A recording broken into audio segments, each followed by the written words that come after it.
In this video, we will cover how to add students to an institutional account. First, log into the zephyr-sim.com website and go to your dashboard. If you have not created a course already, you'll need to do so before you can invite any students. There is a link below on how to create a course, so please follow that if you have not done so already.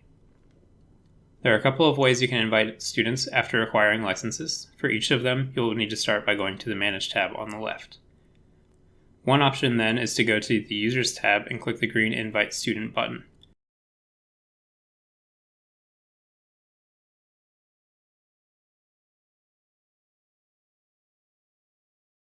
Simply select the course and enter the student or students' email addresses separated by commas and click to invite.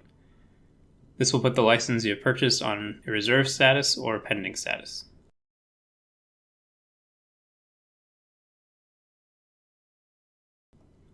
If you later have a student drop or cancel the course before they have accepted the license, you can go to the Invites tab and remove the invitation to get the license credited back to your account automatically. If the student already accepted the invitation, deleting it will not credit the license back to your account.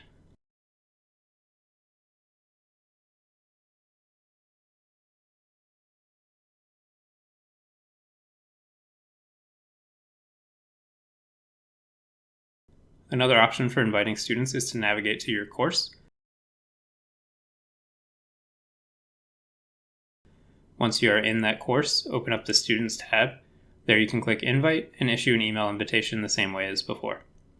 Thank you for watching. If you have any questions, as always, please check out our FAQ, which is linked below the video. If you don't find your answer there, please reach out to us and we'll be happy to help.